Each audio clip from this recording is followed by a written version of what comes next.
positivismo es una corriente o escuela filosófica que surgió en Francia en la segunda mitad del siglo XIX, teniendo como fundadora Hume, siendo su principal representante Auguste Comte.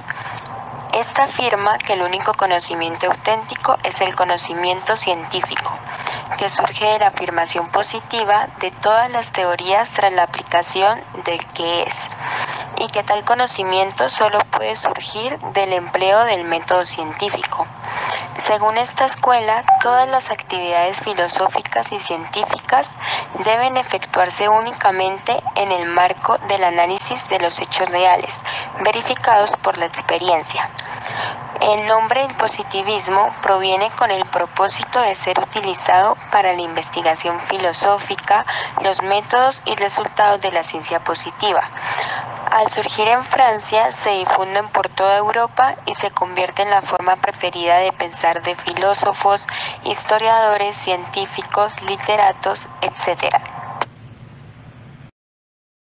Después de esto nos puede quedar entendido que el positivismo consiste en no admitir como válidos científicamente otros conocimientos, sino los que proceden de la experiencia, rechazando toda noción a priori y todo concepto universal y absoluto.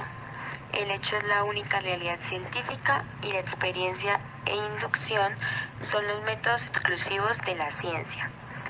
Por su lado negativo, tenemos que el positivismo es negación de todo ideal, de los principios absolutos y necesarios de la razón, es decir, de la metafísica. El positivismo es una mutilación de la inteligencia humana, que hace posible no solo la metafísica, sino la ciencia misma.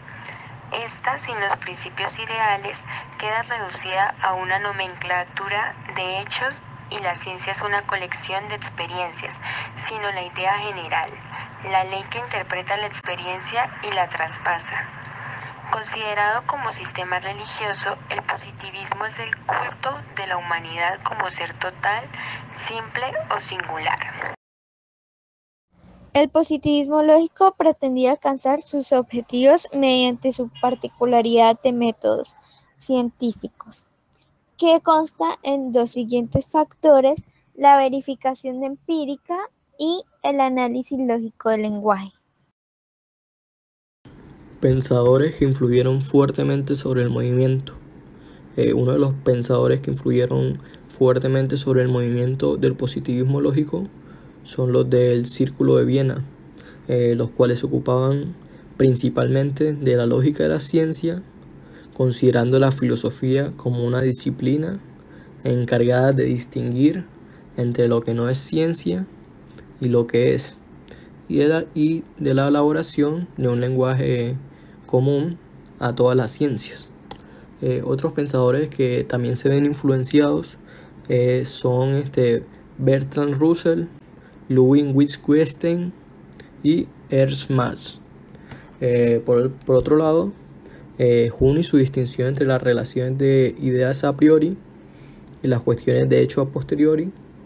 Esta distinción que sirvió básicamente de base a toda su epistemología.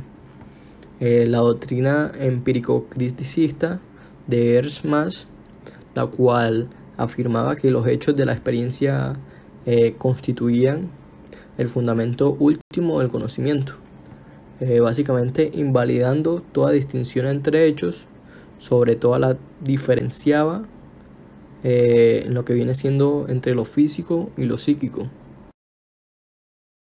Características del positivismo lógico. La primera característica que vemos es la crítica de la metafísica.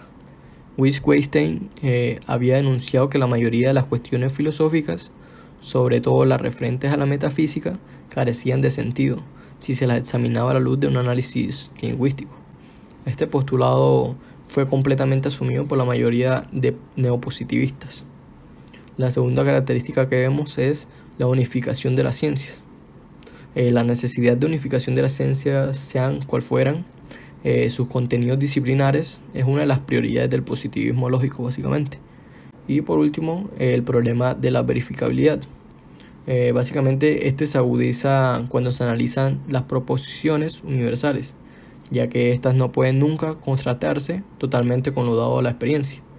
Un ejemplo que podemos plantear es el que puedo verificar que los mirlos de mi jardín son negros, pero no que todos los mirlos sean negros. El positivismo lógico tiene unas funciones principales, entonces tenemos la falsificación y la deformación idealista del sentido y del contenido teórico de las conclusiones de la ciencia de la naturaleza. Después tenemos la limitación empírica del conocimiento científico.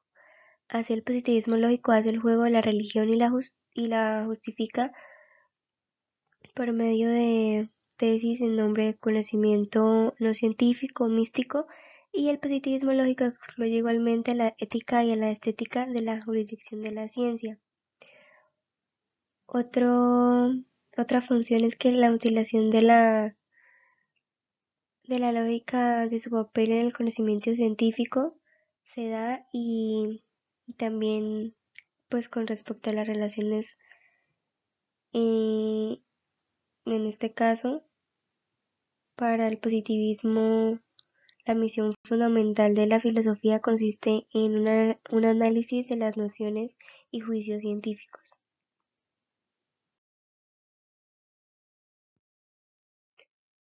Bueno, con relación a las proposiciones, tenemos la analítica, que es a priori y está relacionada con la lógica y la matemática, y la proposición sintética a posteriori, que es la verificable a partir de la observación. Cabe resaltar que las posteriori necesitan, para ser conocidos, que el sujeto recurra al mundo.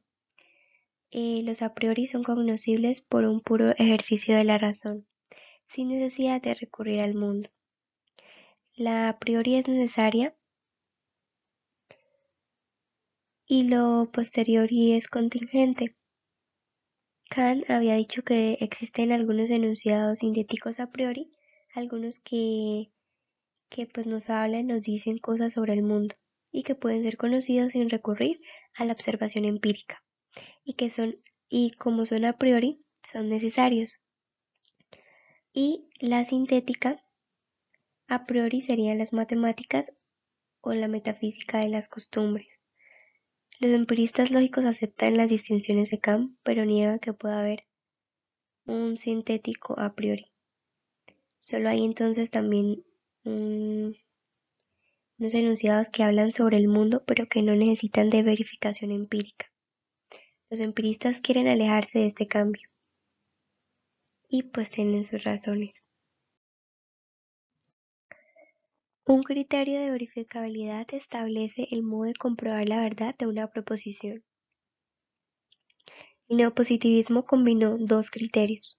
Podemos averiguar si una proposición es verdadera si de ella cabe una justificación empírica. Si lo podemos comprobar.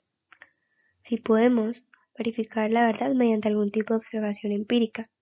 Una proposición tiene sentido si de ella cabe la justificación descrita por el criterio de verificabilidad, es decir, lo que se describe por medio de la experiencia. Un ejemplo es la proposición Dios es el creador del mundo. Si aceptamos el criterio de verificabilidad que propone el positivismo lógico, deberíamos concluir que es imposible saber que esta proposición es verdadera, puesto que no se puede comprobar. Pero aún no sabemos y no hemos dicho que sea falsa, y mucho menos que sea una proposición sin sentido. Pues con relación al aspecto mencionado anteriormente, podemos creer que aunque no es verificable, no es empírico, se acepta mediante un acto de fe, o que dado que no es verificable, lo mejor sería pues aceptar lo que vendría siendo el agnosticismo. Pero con esa proposición anterior, si utilizamos el criterio empirista de significado, que establece condiciones para reunir una proposición y darle sentido, deberíamos concluir que, dado que no podemos comprobar mediante la experiencia la verdad de esta proposición o de este ejemplo mencionado anteriormente, entonces concluimos que es sin sentido, absurda y que no puede surgir.